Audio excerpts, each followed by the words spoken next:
Sleep கரெக்டாக இல்லைன்னா நம்ம மென்டல் எபிலிட்டிஸ் கரெக்டாக இருக்காது. ஸ்லீப் கரெக்டாக இல்லைன்னா நம்ம இருதயம் கரெக்டாக ஃபங்க்ஷன் பண்ணாது. ஸ்லீப் கரெக்டாக இல்லைன்னா நம்ம இம்யூனிட்டி தடுப்பு சக்தி கரெக்டாக வேலை செய்யாது. ஸ்லீப் கரெக்டாக இல்லைன்னா நம்ம இருதயம் நல்லா வேலை செய்யாது, நமக்கு டென்ஷன் ப்ரெஷர்லாம் அதிகமாகும். ஸ்லீப் கரெக்டாக இல்லைன்னா அலர்ஜி ப்ராப்ளம் அதிகமாகும். ஸோ ஸ்லீப்புக்கே இப்போ நம்ம பார்த்து வரும்போது நிறைய விஷயங்கள் பாதிப்பு வர்றதுக்கானது. உலகத்திலேயே முதல்ல பறந்த வைரல் கிருமி நோய் வந்து கோவிட் கிடையாது. அதுக்கு எக்ஸாக்ட்லி 100 வருஷம் முன்னாடி ஸ்பானிஷ் ஃப்ளூன்னு சொல்லி உலகம் மொத்தமாக அழிச்ச இது வந்திருக்கு. அதுக்கு முன்னாடி பியூபானிக் பிளேகுன்னு சொல்லி. ஸோ நம்ம சரித்திரம் படித்தோன்னா நம்மளுக்கு தெரியும் கொரோனா வந்து ஃபர்ஸ்ட் பேண்டமிக் கிடையாது உலகத்தில். It is not going to be the last pandemic also.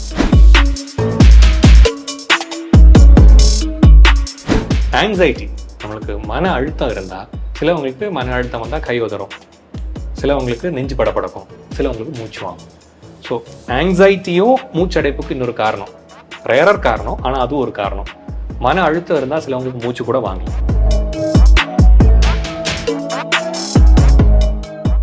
அது இன்சோம்னியான்னு சொல்கிறாங்க டாக்டர், தூக்கமின்மைன்றாங்க. நிறைய பேருக்கு தூக்கம்னால வந்து லங்ஸ் வந்து பிரச்சனை வரும் அப்படின்றாங்க. இது உண்மையா டாக்டர்? இன்சோம்னியாவுக்கும் லங்ஸ் பிரச்சனைக்கும் சம்மந்தம் இருக்கா? ரொம்ப அருமையான கொஸ்டின்.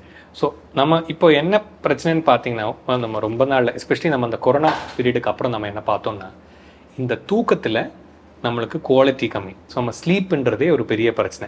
ஸோ ஸ்லீப் மெடிசன் சொல்கிறதே ஆக்சுவலி ஒரு இவால்விங் பிரான்ச் ஆஃப் மெடிசன் தான். 1970 ஆரம்பித்து பார்த்தீங்கன்னா, இப்போது அதுக்கு முன்னாடியும் இருந்திருக்கு, பட் 70 தான் ஒரு பெரிய சேஞ்ச் வந்து இப்போ போன ஒரு 50 வருஷத்தில் தான் அதோட எவல்யூஷனே வந்திருக்கு. நான் இப்போ முன்னாடி சொன்ன மாதிரி நரம்பு நியூராலஜி டாக்டரும் இஎன்டியும் பல்மனாலஜியும் தான் அதில் கான்ட்ரிபியூட் பண்ணுற group of specialist.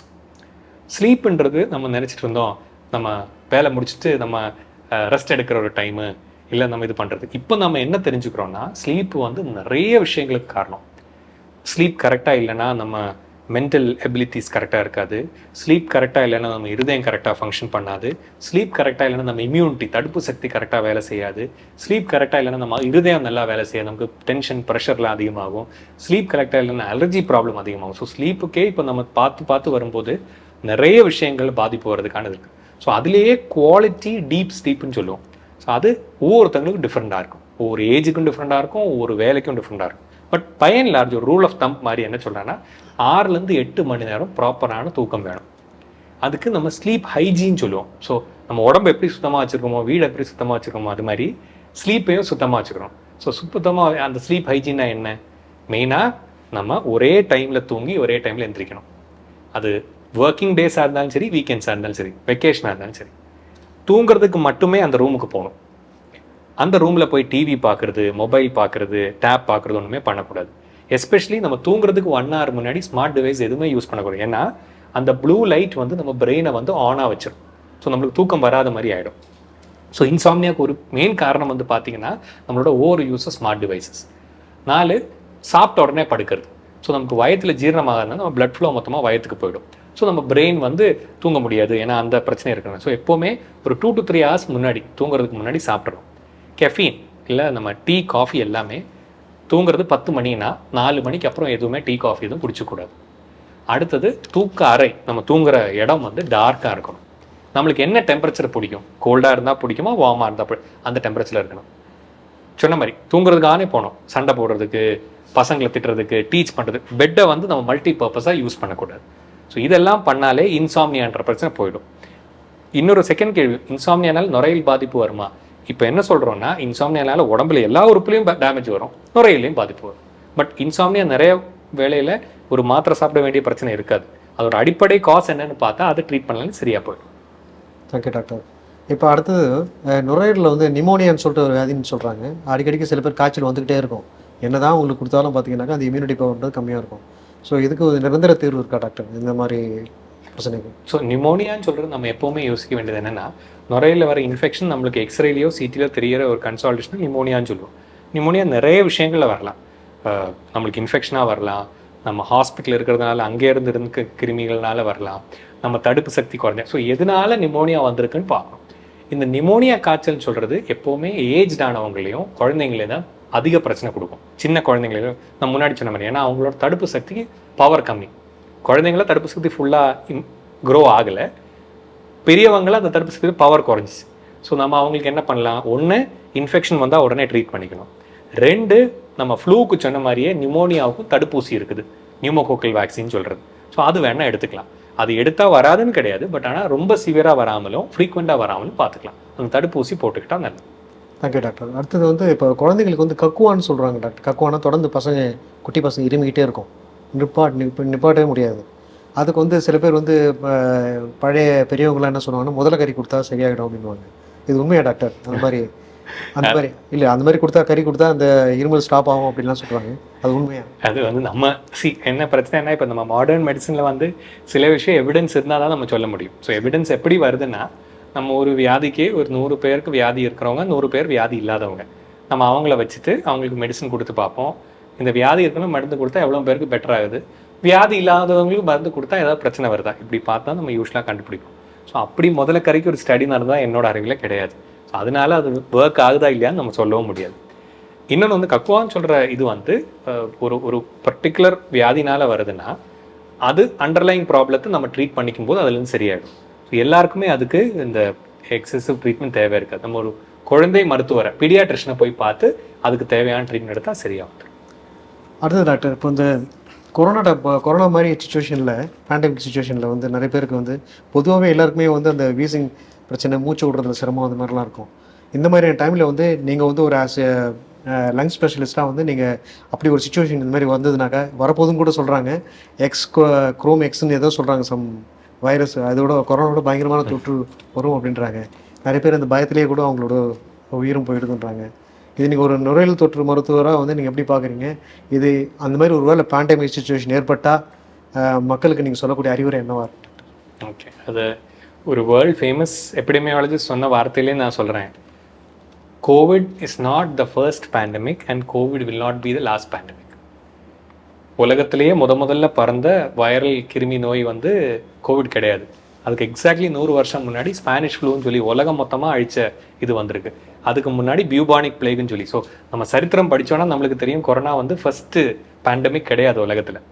It is not going to be the last pandemic also. இதையும் இது மாதிரி கிருமிகள் வந்துகிட்டே இருக்கும். ஏன்னா நம்மளோட உலகம் இவால்வ் ஆகிற மாதிரியே நம்ம கண்ணுக்கு தெரிகிற உலகம் தான் நம்ம பார்க்குறோம், அதுவே இவ்வளோ மாறுது. ஸோ கிருமியோட உலகம் வந்து அதை விட பெருசு. நம்ம எவ்வளோ இருக்கோமோ அதோட 10,000 லட்சம் கோடி மடங்கு பெருசு வந்து கிருமியோட உலகம். அந்த கிருமி உலகத்துலேயே அந்த மியூட்டேஷன் நடந்து பிரச்சனைகள் உருவாகிட்டே இருக்கும். அடிப்படையாக நாம் என்ன பண்ணலான்னா, ஒன்று நம்ம முதல்ல பேசின விஷயமே தான், நம்ம தடுப்பு சக்தி இம்ப்ரூவ் பண்ணுற மாதிரி ரெகுலராக எக்ஸசைஸ், ப்ராப்பர் ஸ்லீப். யாருக்காவது சளி, ஜுரம், இருமல் இருக்குன்னு தெரிஞ்சிச்சுன்னா அவங்களும் அவங்கள பரிமரிக்கிறவங்களும் மாஸ்க் போட்டுக்கணும், கை நல்லா வாஷ் பண்ணிக்கணும், சாப்பாடு முடிஞ்ச அளவுலேயே வீட்டில் குக் பண்ண ஃப்ரெஷ்ஷான குக் பண்ண சாப்பாடு, ஃப்ரூட்ஸ் அண்ட் வெஜிடபிள்ஸ் நல்லா சாப்பிடணும், நல்ல ஆரோக்கியமான சிந்தனையும் நல்ல ஆரோக்கியமான ஒரு வாழ்முறையையும் நம்ம இது பண்ணிக்கணும். நம்ம கண்ட்ரோலில் இருக்கிற விஷயம் இதெல்லாம். நம்ம கண்ட்ரோல் இல்லாத விஷயம் என்னது? அந்த வைரஸ் எப்படி மியூட்டேட் ஆகும், எப்படி நம்மளுக்கு அடுத்த பேண்டமிக் வரும், அது நம்ம கண்ட்ரோல் இல்லை. அது வரும், வராமல் போகும். ஆனால் இதெல்லாம் பார்த்துக்கிட்டிங்கன்னா நம்மளுக்கு 80 to 90% நம்மளுக்கு குணமாயிடும், ஒன்றும் பிரச்சனை வராது. அடுத்து டாக்டர், இந்த ஈஸ்னோஃபிலியான்னு சொல்கிறாங்க டாக்டர், அது எதனால் ஏற்படுது டாக்டர்? அதே மாதிரி பிரான்ச்சைட்டிஸ்னு சொல்கிறாங்க. ஸோ ரெண்டுத்துக்கு உள்ள வித்தியாசம் என்ன? இது வந்து எப்படி, இதுக்கு முழுமையான தீர்வு இருக்கா? ஸோ ஈஸ்னோஃபிலியான்னு சொல்லுவோம் ப்ராங்க்ரைட்டிஸ். நம்ம முன்னாடி சொன்ன அதே விஷயம் தான். அலர்ஜிக் ப்ராப்ளத்தினால யூஸ்வலி ஈஸ்னோஃபில்ஸ்ன்ற ஒரு செல்லு தான் நம்ம அலர்ஜியை ரெப்ரசன்ட் பண்ணி பிளட்டில் வரும். பேரசைட்ஸ், சில கிருமிகளோட இன்ஃபெக்ஷன் வந்தால் அப்படி வரலாம், சில அலர்ஜி வந்தாலும் அது அதிகமாக வரலாம். ஸோ ஈஸ்னோஃபிலியான்னு சொல்கிறது ஆக்சுவலி வந்து ஒரு வியாதி கிடையாது. ட்ராபிக்கல் பல்மனரி ஈஸ்னோஃபிலியான்னு சொல்லி லங்ஸில் ஒரு வியாதி இருக்குது. அது வந்து ஒரு பர்டிகுலர் பேரசைட்னால வர லங் ப்ராப்ளம், அதுக்கு வேறு. அதர்வைஸ் ஈஸ்னோஃபிலியானா எதனால ஈஸ்னோஃபிலியா இல்லை? அலர்ஜினால வருதா? ஏதாவது மருந்து மாத்திரம் நம்ம சாப்பிட்றனால ஈஸ்னோஃபில் அதிகமாக இருக்கா? இல்லை நம்மளுக்கு ஈஸ்னோஃபில் அதிகமாகிற மாதிரி வேறு ஏதாவது ப்ராப்ளம் இருக்கான்னு தெரிஞ்சுக்கணும். இதில் அலர்ஜினால வருதுன்னா அந்த அலர்ஜி ட்ரீட் பண்ணாலே ஈஸ்னோஃபிலியா போயிடும். பேரசைட்னால வருதுன்னா அந்த பேரசைட்டுக்கு எதிரான இப்போ இந்த ஆல்பெண்டசால், டிஇசி அப்படின்னு சொல்லி நம்ம இந்த வேறக்கான மருந்து கொடுப்பாங்கல்ல, அந்த மருந்து போடும்போதே சரியாக போயிடும். ஏதாவது பர்டிகுலர் மாத்திரை மருந்துனால அது வருதுன்னா அந்த மருந்தை மாடிஃபை பண்ணவோ ஸ்டாப் பண்ணவோ செஞ்சால் ஈஸ்னோஃபிலியா போயிடும். இது ஈஸ்னோஃபிலியா. இந்த ப்ராங்கைட்டிஸ்ன்னு சொல்கிறது ஒன்றுமே இல்லை. ப்ராங்கஸ்ன்னு சொல்கிறது நம்ம ஏர்வே தான். இப்போ இந்த டியூப் பார்த்தீங்கன்னா இதான். ஸோ இது நார்மல் ஏர்வே, சரிங்களா? இது நம்மளுக்கு ப்ராங்கைட்டிஸ் வந்த ஏர்வே, பைப்பில் தண்ணி போகிற மாதிரி தான். இது பெருசு, இது சின்னது. ஸோ இதில் நார்மலாக காற்று போகும், இதில் கஷ்டமாக போகும். ஸோ எப்போ இந்த இன்ஃப்ளமேஷன் குறையுதோ இதுக்கு வரீங்களோ அப்போ இது இம்ப்ரூவ் ஆகிடும். ஸோ ப்ராங்கைட்டிஸ் இப்போ சொன்ன மாதிரி இன்ஃபெக்ஷனால ப்ராங்கைட்டிஸ் வந்து இன்ஃபெக்ஷன் ட்ரீட் ஆனால் ப்ராங்கைட்டிஸ் போயிடும். அலர்ஜினால ப்ராங்கைட்டிஸ் வந்து அந்த அலர்ஜி ட்ரீட் பண்ணிங்கன்னா அது போயிடும். ஸோ ப்ராங்கைட்டிஸ் வந்து ப்ராட் டேர்ம் அது. ஸோ எதனால வருதுன்னு பொறுத்து அதுக்கு ட்ரீட்மெண்ட் எடுத்து சரியாக போகுது. சரி டாக்டர், இப்போது நம்ம லங்ஸை வந்து இப்போ எப்படி நம்ம முகத்தை உடலையும் பராமரிக்கிறோமோ அந்த மாதிரி லங்ஸை இன்னர் நம்மளுடைய ஆர்கன்ஸை வந்து பராமரிக்கிறதுக்கு ஏதாவது ஒரு லங்ஸ் எக்ஸசைஸ் மாதிரி நிறைய பேர் வந்து பிராணாயாமம் பண்ணுவாங்க, யோகா பண்ணுவாங்க, மூச்சு பயிற்சி பண்ணுவாங்க. இதெல்லாம் வந்து இட்ஸ் குட் ஃபார் லங்ஸா, இல்லை வந்து நீங்கள் எதுனா தனியாக ப்ரிஸ்கிரைப் பண்ணுறீங்களா டாக்டர்?